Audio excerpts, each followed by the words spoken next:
অন্য রকমের সবারই যে যখন প্রেম করেছে তার মনে হয়েছে আমি এটা অন্যরকম প্রেম করছি। প্রেম খুব স্মুথ, সব কিছু ঘটে গেল, একদম পারফেক্ট হলো, বাড়ি থেকে মেনে নিল।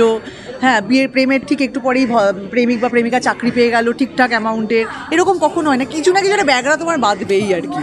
তারপরে জীবন তোমাকে আরেকটা দিকে নিয়ে চলে যাবে, তুমি জানো না, খুব আনপ্রেডিক্টেবল লাইফ আর কি। তো এই আনপ্রেডিক্টেবল যে বিষয়টা, সেটাই আমার মনে হয় এই ছবির একটা মূলধন, প্রেম এবং তার সাথে আনপ্রেডিক্টেবল। খুবই ভালো, খুব খারাপ তুই বলবে। বললি? আরে তোর খারাপ লেগেছে, আমার তো ভালোই ও লেগেছে। না না, আমারও ভালো লেগেছে গো, খুবই ভালো লেগেছে। আর আমরা অনেক দিন ধরে চিনি, বন্ধু, খুব বন্ধু না হলেও, একেবারে এরকম বন্ধু না হলেও দুজন দুজনের প্রতি একটা রেসপেক্ট আছে। দেখা হলে আমরা কথা বলি, ঠিকঠাক কথা বলি, অনেস্টির সাথে কথা বলি, ভুল ভাল আর কি, বা এটা ভুল মারি না আমরা একে অপরকে। না, ঢপ দেওয়ার কোনো কারণও নেই। সব কোনো দিন আমরা, কারণ আমরা যা হচ্ছে জীবনে সেটা নিয়ে আমরা কথা বলি। আর আমার যেটাও বললো যে একটা মিউচুয়াল রেসপেক্ট থাকা যে কোনো দুটো মানুষের মধ্যে খুব ইম্পর্টেন্ট, তো সেটা আমাদের বরাবরই একে অপরের জন্য ছিল। And that is the strength of the equation we share. যে আমি সৈনিকে মানুষ হিসেবে, অভিনেতা হিসেবে খুব রেসপেক্ট করি। I think she is a wonderful human being, very good actor. আর একটা ছবির জন্য, আমার নিজের পারফরমেন্সের জন্য আমার কো অ্যাক্টর আমার কাছে খুব ইম্পর্টেন্ট। তার অভিনয়, তার পারফরমেন্স অবশ্যই, মানে তার উপর ডিপেন্ড করে থাকে যে আমি কতটা ভালো পারফর্ম করতে পারি। তো সেখান থেকে হ্যাঁ, ব্লেসড যে এই ছবিটাও আছে। খারাপ পারফরমেন্স হলে তবে না আমার দোষ দিবি তো তুই। মানে খারাপ হতে, তোমার খারাপ হতে পারে বলছিস তো? না না, ভালো হয়েছে। হ্যাঁ, তোমরা তো বলে যে প্রেম খুব একটা আনপ্রেডিক্টেবল জিনিস, তোমাদের পার্সোনাল এক্সপেরিয়েন্স। প্রেম না রে, জীবনটাই খুব জীবন আনপ্রেডিক্টেবল। প্রেম প্রেমটা তো জীবনের একটা পার্ট, কিন্তু জীবনই খুব আনপ্রেডিক্টেবল।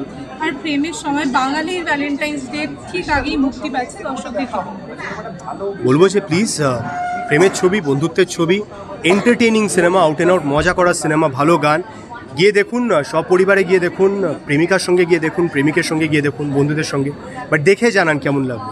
কারণ আমি বরাবর বিশ্বাস করি, আমি নিজের প্রত্যেক সিনেমার আগে বলি যে আমরা যাই করে থাকি, আমরা যতই খেটে থাকি, ভালো সিনেমা বানিয়ে থাকি, at the end of the day আমাদের অডিয়েন্স দেখে কি ফিডব্যাক দিচ্ছে, শুধুমাত্র তার উপরে নির্ভর করে কোনো সিনেমা চলে বা চলে।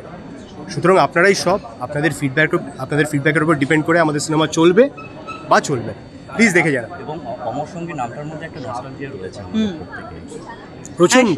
সেই জন্য তো আমরা খুবই চাই যে এই ছবিতে বুম্বাদাকে কোনো না কোনো একদিন আর কি আমরা কি হাত পা ধরবো আর কি, যে বুম্বাদা প্লিজ একদিন জোর করে নিয়ে আসতে হবে, পাজা করে প্লিজ এসো আর কি। বুম্বাদা ছাড়া এই ছবিটার নামের কোনো সার্থকতা নেই আর কি। না, আমি আগের দিনই একটি কারণে বুম্বাদার বাড়িতে গেছিলাম। উনি অনেক আশীর্বাদ জানিয়েছেন, উনি বম্বেতে আছেন এখন, আর ওনার টিজার ভালো লেগেছে বলেছেন। তো আমরা সত্যি চেষ্টা করবো যাতে কোনো একটা জায়গায়, কোনো একটা সময় উনি এসে আমাদেরকে আশীর্বাদ করতে পারেন, আমাদের কাছে খুব ইম্পর্টেন্ট। Thank you. চলো লাইটটা লাগবে না, শুধু অডিও চলছে, তো লাইটটা চালিয়ে রাখতে পারেন, তাহলে ছবির জন্য সুবিধা হবে। ছবির জন্য ওদের লাইট। হ্যাঁ, ঠিক আছে, আপনারা গানটা চালিয়ে দিন। লাইট